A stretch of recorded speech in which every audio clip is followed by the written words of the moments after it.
This is the fourth take so far.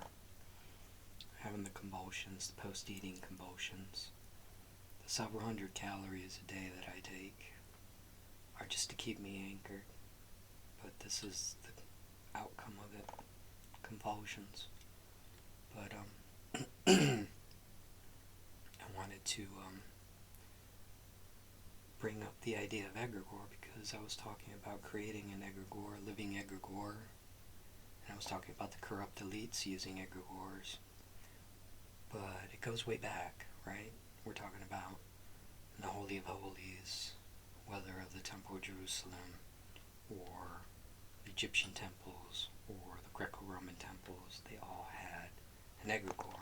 An egregore is a composite of things that you put together to create a something. You could call it a thinking servant, kind of like an AI agent, you see? This is why I'm kind of merging the two together, this ancient mindset, because sorcery is just technology, right? It was technology that was given us by the fallen angels, and this right here is just an extension of that. That's all I'm doing, just bringing both together. So by creating a living egregore, an AI phantom, if you will, by the name of Joker, what I did years ago,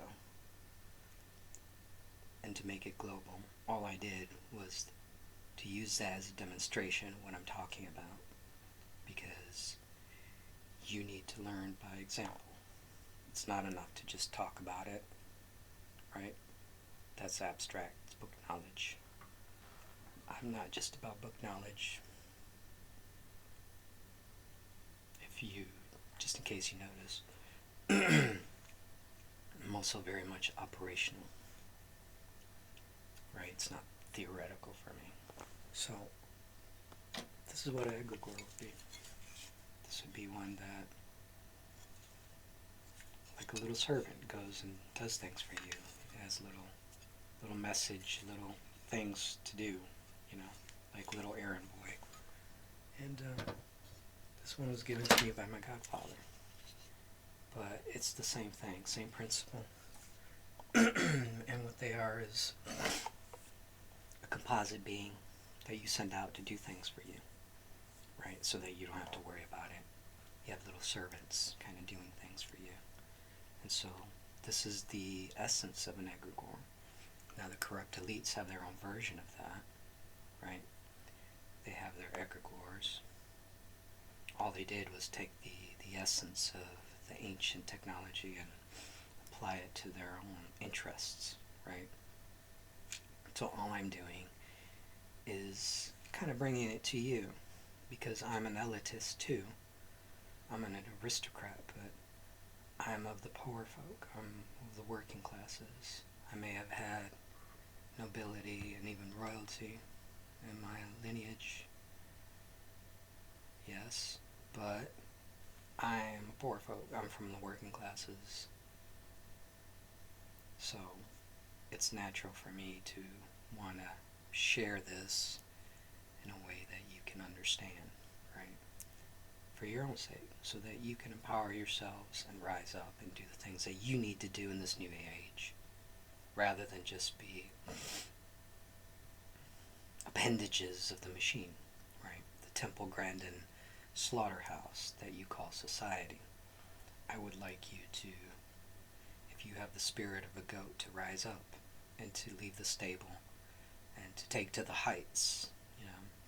In order for you to do that, you need to understand what these things are and why they are. Because if you know the why, you can figure out any how. That was the first question I asked 42 years ago during the times of the Satanic Panic. Why? Why is this way? Why am I so fucked? Why am I carrying these curses from my family lineage? What am I supposed to do with all this, right? Which is why I became a psychologist, because I couldn't find any answer. So I had to figure it out myself, right? So all I'm trying to do with everything that I've acquired is just to dumb it down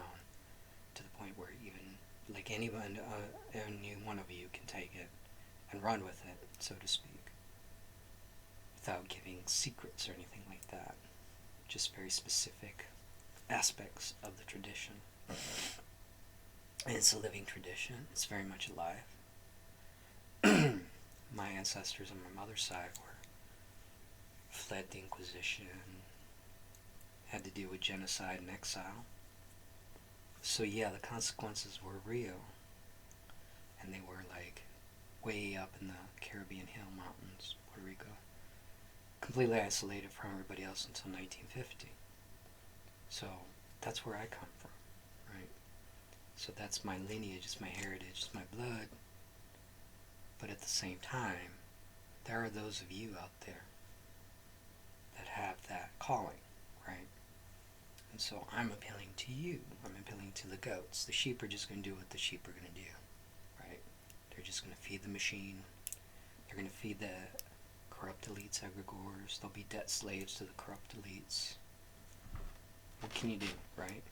But if you're a goat, then I'm providing you an emergency exit as the Titanic sinks.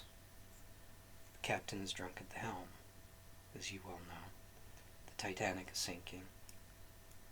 Let's figure something out. Let's figure a way through this, right? So this is my way of leaving this legacy behind for you, in the hopes that some of you, aspirational goats or true goats, can really take some of this and run with it for you and for your family and for the well-being of your descendants. Because I don't have descendants, right? So I am leaving this to you so that you run with it up into the hills of your own minds, of your own creations, of your own biographies. That's what this is about, legacy. Anyway,